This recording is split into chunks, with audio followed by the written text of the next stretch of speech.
اللهم صل على محمد وعلى آل محمد كما صليت على إبراهيم وعلى آل إبراهيم إنك حميد مجيد اللهم بارك على محمد وعلى آل محمد كما باركت على إبراهيم وعلى آل إبراهيم إنك حميد مجيد۔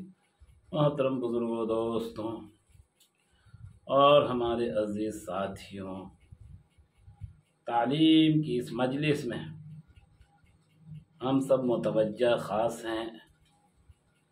اللہ تعالیٰ کی رحمت کی امید لیے ہوئے، اپنی بخشش کی امید لگائے ہوئے اور اپنے گناہوں کو رفع دفع کرانے کے لیے پوری کوشش ہمتاً مصروف ہیں، پوری کوشش سے ہمتاً مصروف ہیں۔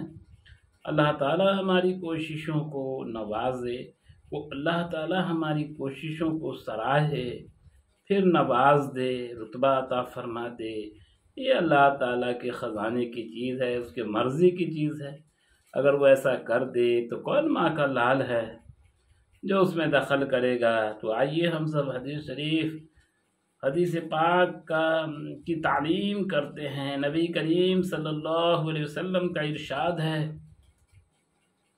کہ اگر کسی جماعت اور قوم میں کوئی شخص کسی گناہ کا ارتکاب کرتا ہے اور وہ جماعت و قوم باوجود قدرت کے اس شخص کو اس گناہ سے نہیں روکتی تو ان پر مرنے سے پہلے دنیا ہی میں اللہ تعالیٰ کا عذاب مسلط ہو جاتا ہے۔ نبی کریم صلی اللہ علیہ وسلم کا ارشاد ہے کہ اگر کسی جماعت اور قوم میں کوئی شخص کسی گناہ کا ارتکاب کرتا ہے اور وہ جماعت و قوم باوجود قدرت کے اس شخص کو اس گناہ سے نہیں روکتی تو ان پر مرنے سے پہلے دنیا ہی میں اللہ تعالیٰ کا عذاب مسلط ہو جاتا ہے۔ نبی کریم صلی اللہ علیہ وسلم کا ارشاد ہے کہ اگر کسی جماعت اور قوم میں کوئی شخص کسی گناہ کا ارتکاب کرتا ہے اور وہ جماعت و قوم باوجود قدرت کے اس شخص کو اس گناہ سے نہیں روکتی تو ان پر مرنے سے پہلے دنیا ہی میں اللہ تعالیٰ کا عذاب مسلط ہو جاتا ہے۔ میرے مخلص بزرگوں اور ترقی اسلام و مسلمین کے خواہش مند دوستوں، یہ ہیں مسلمانوں کے تباہی کے اسباب اور روز افزو بربادی کی وجہ۔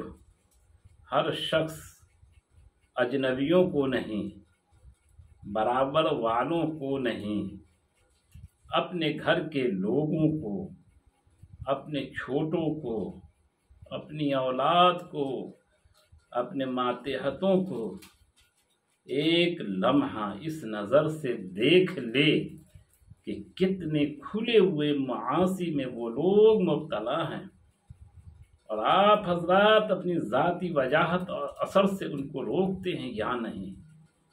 روکنے کو چھوڑیے، روکنے کا ارادہ بھی کر لیتے ہیں یا نہیں، یا آپ کے دل میں کسی وقت اس کا خطرہ بھی گزر جاتا ہے کہ یہ لاڈلا بیٹا کیا کر رہا ہے؟ اگر وہ حکومت کا کوئی جرم کرتا ہے، جرم بھی نہیں سیاسی مجالس میں شرکت ہی کر لیتا ہے، تو آپ کو فکر ہوتی ہے کہیں ہم نہ ملوث ہو جائیں۔ اس کو تنبیہ کی جاتی ہے اور اپنی صفائی اور تدبری کی تدبیریں اختیار کی جاتی ہیں، مگر کہیں احکم الحاکمین کے مجرم کے ساتھ بھی وہی برتاؤ کیا جاتا ہے جو معمولی حاکم عارضی کے مجرم کے ساتھ کیا جاتا ہے۔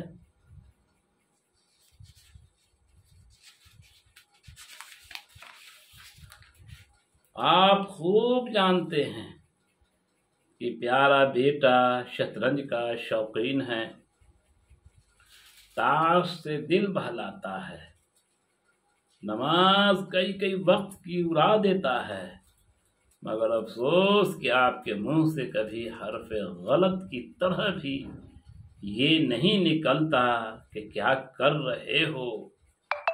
یہ مسلمانوں کے کام نہیں ہیں۔ حالانکہ اس کے ساتھ کھانا پینا چھوڑ دینے کے بھی مامور تھے، جیسا کہ پہلے گزر چکا ہے۔ ہمیں تفاوت رہ از کجاست تا و کجا، ایسے بہت سے لوگ ملیں گے جو اپنے لڑکے سے اس لیے ناخوش ہیں کہ وہ احدی ہے، گھر پڑا رہتا ہے، ملازمت کی سعی نہیں کرتا یا دکان کا کام تندہی سے نہیں کرتا۔ لیکن ایسے لوگ بہت کم ملیں گے جو لڑکے سے اس لیے ناراض ہوں کہ وہ جماعت کی پرواہ نہیں کرتا یا نماز قضا کر دیتا ہے۔ بزرگوں اور دوستو، اگر صرف آخرت ہی کا وبال ہوتا تب بھی یہ امور اس قابل تھے کہ ان سے کوسوں دور بھاگا جاتا، لیکن قیامت تو یہ ہے کہ اس دنیا کی تباہی کو جس کو ہم عملاً آخرت سے مقدم سمجھتے ہیں، انہی امور کی وجہ سے ہے۔ غور تو کیجئے، اس اندھے پن کی کوئی حد بھی ہے؟ حقیقی بات یہ ہے کہ ختم اللہ علی قلوبہم وعلی سمعہم وعلی ابصارہم غشاوۃ کا پرتو ہے۔ محترم بزرگوں دوستوں، واقعی ہم لوگ اپنے اپنے گھروں میں جھانکیں۔ ہمارے گھر میں ہماری بیوی ہے، ہمارے بچے ہیں، ہمارے ماں باپ ہیں، ملازم ہیں، اور بھی کسی گھر میں اور بھی رشتہ دار ہیں۔ مانا کہ ہم اللہ کے حکم کو پکڑے ہوئے ہیں جس حد تک ممکن ہو۔ ہم مسجد والے ہیں، ہم عبادت والے ہیں، ہم ریاضت و دعوت دعا والے ہیں، کہ واقعی ہمیں اس کی فکر نہیں رہتی کہ ہمارے گھر میں ہمارے ماں باپ جو ہمارے ماتحت ہیں، جو ہمارے ٹکڑے پہ ہیں، ابھی فی الوقت کے وہ بڑھاپے کی حالت میں ہیں، کل قبر میں ان کو ایک ایک وقت کی نماز کا حساب دینا ہوگا۔ ہمارے وہ جوان بچے ہیں، چھوٹے بچے، ہماری بیٹیاں، ہماری بھتیجیاں جو ہمارے ذمہ داری میں ہیں، یا پھر وہ نوکر چاکر، یہ غلام کنیز جو ہماری ذمہ داری میں ہے، اس سب سے ہمارے لیے اس سب کی پوچھ ہم سے اللہ کے یہاں ہوگی، کیونکہ وہ ہمارے ذمے ہیں، ہمارے ساتھ وہ پل رہے ہیں، ہماری نگاہوں کے سامنے اللہ کا حکم مسمار ہو رہا ہے۔ رسول اللہ صلی اللہ علیہ وسلم کی سنتیں روندی جا رہی ہیں، اور ہمارے دل پہ ذرا بھی افسوس کا شائبہ نہیں کہ میرا بیٹا کیا کر رہا ہے، میری بیوی کیا کر رہی ہے، ایک ایک وقت کی نماز قضا کر رہی ہے۔ جبکہ حدیث شریف کا مفہوم ہے کہ آپ صلی اللہ علیہ وسلم نے ارشاد فرمایا، اس کا مفہوم ہے کہ جو جان بوجھ کر ایک وقت کی نماز قضا کرتا ہے وہ 2,49,00,000 سال تک جہنم کی آگ میں جلے گا۔ اللہ اکبر، کس قدر بڑی سزا ہے۔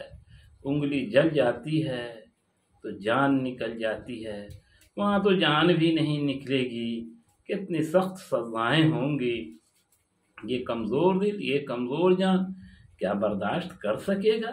تو کیوں نہیں آج سے ہم اس بات کی عہد و پیمان باندھیں کہ یہ جو ہمارے ذمے ہیں، وہ میری اولاد ہے، یا میرے ماں باپ ہے، یا میرے بھائی بہن ہے، یا میری بیوی، یا میرے بچے ہیں، یا ملازم ہیں، ان کو بھی اللہ کے حکم پر کھڑا کرنے کی بھرپور حتی المقدور کوشش کریں۔ ضرورت پڑے تو ہلکی سزا بھی دی جا سکتی ہے، جہاں حکم ہے وہاں ہم دے سکتے ہیں۔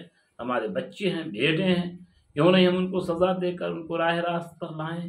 تو آج سے اس بات کی ارادہ کرنے کے انشاءاللہ تعالی خود بھی جس طرح سے ہم اگر قائم بھی ہیں، دائم بھی ہیں، تو ہمارے گھر والے لوگ بھی اللہ کے حکموں کو ماننے والے بن جائیں، اور ہماری نگاہوں کے سامنے اللہ کا حکم نہ ٹوٹے۔ سبحان اللہ و بحمدہ، سبحانک اللہم و بحمدک، اشہد ان لا الہ الا انت استغفرک و اتوب الیک۔